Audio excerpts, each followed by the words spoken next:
All right, let's start with the big story that we are tracking this hour on Wion, and the big story comes from the South Indian state of Tamil Nadu, where the Madras High Court will be shortly announcing its verdict in the case of the disqualification of the 18 AIADMK lawmakers who are loyal to a party that goes by the name Amma Makkal Munnetra Kalagam leader TTV Dhinakaran.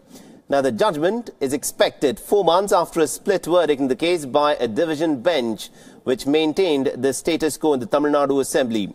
If the court terms the disqualification as illegal, then the strength of the AIADMK Tamil Nadu Assembly will in fact come down to 112, which is 5 short of the required majority, which is 117. Now, the then Chief Justice Indira Banerjee had in fact upheld the Speaker's decision to disqualify the lawmakers, while the second judge, Justice Sundar, had in fact differed and had rejected the disqualification. The Supreme Court on the 27th of June had appointed a third judge to decide the matter. The High Court on the 31st of August had reserved its verdict. The Assembly Speaker had disqualified these 18 AIADMK MLAs, claiming that they had tried to bring down their own party's government in the state.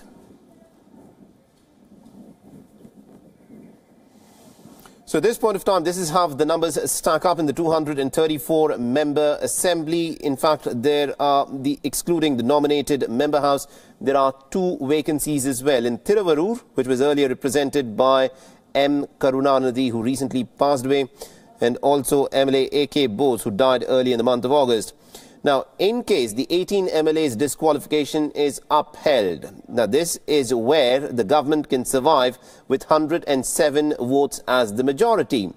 But if the disqualification is not upheld, that is when the Edappadi Palanisamy government is in a bit of a spot of bother. Now, Edappadi Palanisamy has assured of 109 AIADMK MLA support.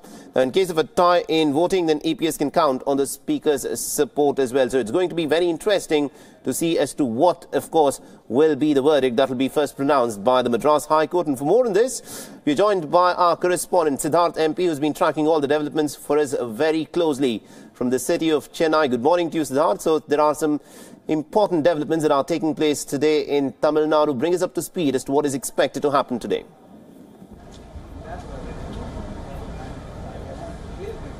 Well, yes, of course, this is one of the events that has been happening in the last 2 years, and one of the major events that could also change the entire face of Tamil Nadu politics, and people of Tamil Nadu are waiting with bated breaths to understand what will be the fate of the AIADMK government, because here, as you rightly mentioned, if the disqualification is upheld, the AIADMK government is safe, because the assembly will become only of 214 seats, and the AIADMK can actually escape with the skin of their teeth with about 107 seats. But of course, if the disqualification is quashed, that's when the danger begins for the AIADMK government, because in that case the assembly would become of 232 seats, and in that case they would need 116 seats in the assembly, and that number could be slightly problematic given the fact that the TTV Dhinakaran camp has been growing from strength to strength.